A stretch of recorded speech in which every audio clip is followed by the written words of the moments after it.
The following program is produced by Project Bait and does not reflect the views of this station.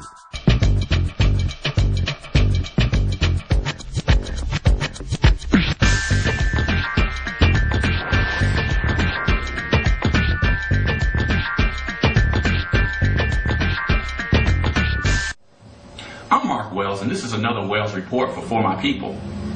In past segments of For My People, I've discussed the media usage of the term post-racial to describe American society since the rise of Barack Obama to the presidency of the United States. Although by the time this segment of For My People airs, this latest footnote of post-racial America will have died down already. But I still think it deserves an analysis as it gives us another example of the American racial psyche. I'm speaking of the incident involving Senate Majority Leader Harry Reid's comments about the then Senator Barack Obama during his presidential campaign. In a book called Game Change, journalists John Hellman and Mark Halperin gave us some insight into what was going on behind the scenes during the 2008 Democratic and Republican presidential race. According to the authors, Senate Majority Leader Harry Reid said that he thought that Senator Obama was electable because he was, quote, light-skinned, unquote, and because he lacked a, quote, Negro dialect unless he wanted to have one, unquote. Although the book is filled with interesting tidbits from behind the scenes of both sides of the aisle during the presidential race, this story was the first one to be blown up and scrutinized by the media. The topic of Reid's comments and the subsequent frenzy caused GOP Chairman Michael Steele to call for Reid to step down as Senate Majority Leader. According to Steele, if the tables had been turned and a Republican had made such a statement, Democrats would have been calling for his head. Let's take a closer look at this controversy and come to some sort of conclusion.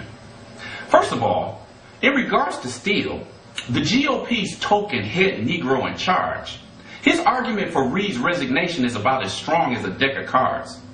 Why?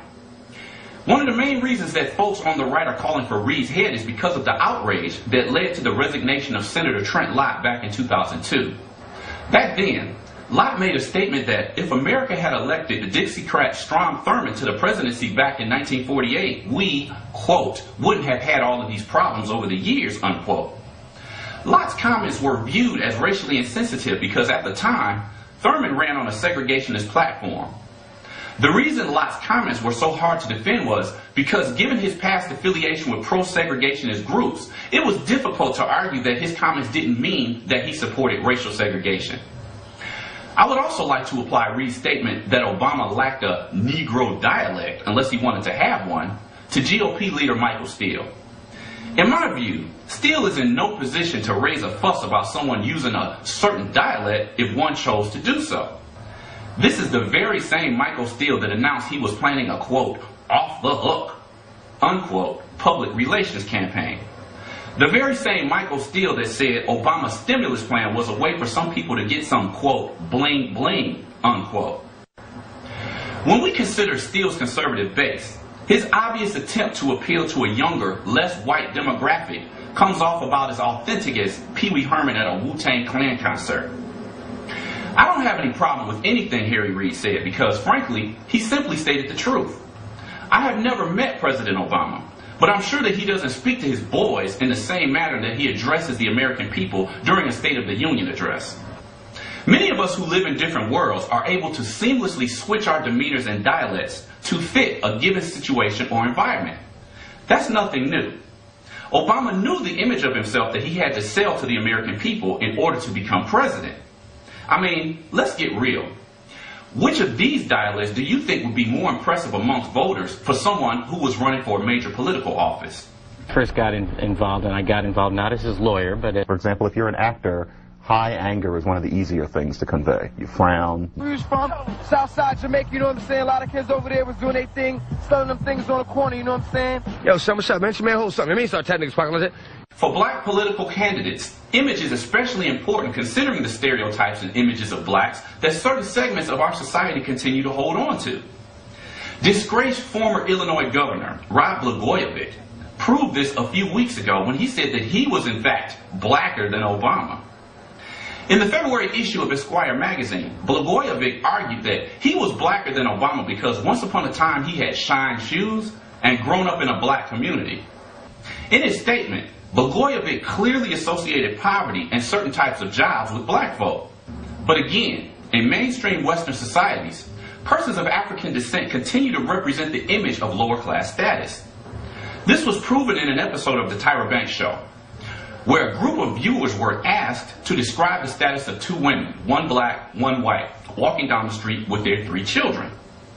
Although both women and all of the children were dressed well, the white viewer still described the black woman as the one most likely living on welfare. Reid also spoke the truth about Obama's lighter skin possibly being an advantage with voters who may consider voting for a black candidate.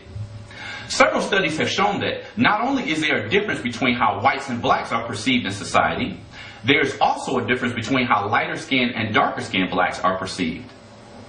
In a 2002 study by Keith Maddox and Stephanie Gray, more people describe darker skinned blacks as unattractive, aggressive, criminal, unintelligent, lazy, and poor, while describing lighter skinned blacks as educated, motivated, and attractive. In 2006, Jennifer Eberhardt and associates found that judges gave darker-skinned blacks with more pronounced African features an average of 8 months longer sentences than lighter-skinned black criminals possessing less prominent African features. Other studies show that lighter-skinned blacks are preferred to fill job vacancies. In the political arena, yet another study by Jennifer Rothschild found that the probability of receiving votes increased by 21% for the more lighter skin of 2 black political candidates. Thus, given these facts, in reality, there should be nothing shocking about what Reid said. Reid simply spoke about the America he knows exists, rather than the illusionary post-America that many want us to believe in. This is Mark Wells, and this has been another Wells Report for My People. Funding for closed captioning is provided by the Rice Bowl Fresh Asian Cooking, located in the Millender Center in downtown Detroit, on West Grand Boulevard in the New Center area, and in the College Park Shopping Center, located on Southfield Road at Outer Drive. For more information, contact us at 313-963-3200. If you have a business in Metro Detroit, you should be in the Detroit Black Pages.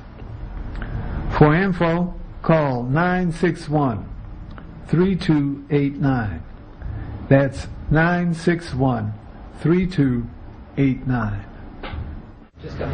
Hi, this is Ron Scott, and each week we have an opportunity to discuss a number of subjects right here on For My People, which is a production of Project BAIT, Black Awareness and Television. We've had an opportunity to reach various publics, various people around the community. And most importantly, I talk to you from time to time. You see us out and about and say what you like about the program. And we encourage this. In fact, we've just instituted our new website, and we want you to take a look at it. In addition to that, we have the continuing effort to train a new generation of young people to continue the activities that Project BAIT started with so long ago. I'm glad to be in your sight and talking to you each morning and afternoon or whenever you see this program, when you watch Project BAIT and For My People in particular. Economics, politics, and consciousness. That's what we bring to you, and that's what we want to continue to do, because it's your program. It's about you. And we thank you for continuing to watch, and I'm Ron Scott, and I've enjoyed it and hope to continue to bring you insightful information.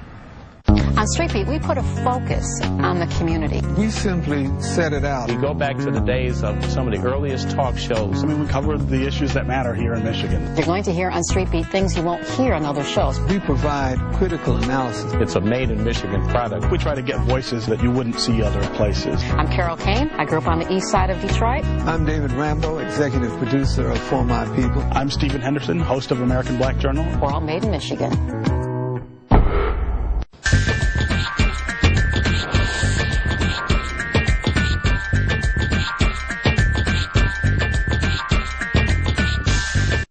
The preceding program was produced by Project BAIT and does not reflect the views of this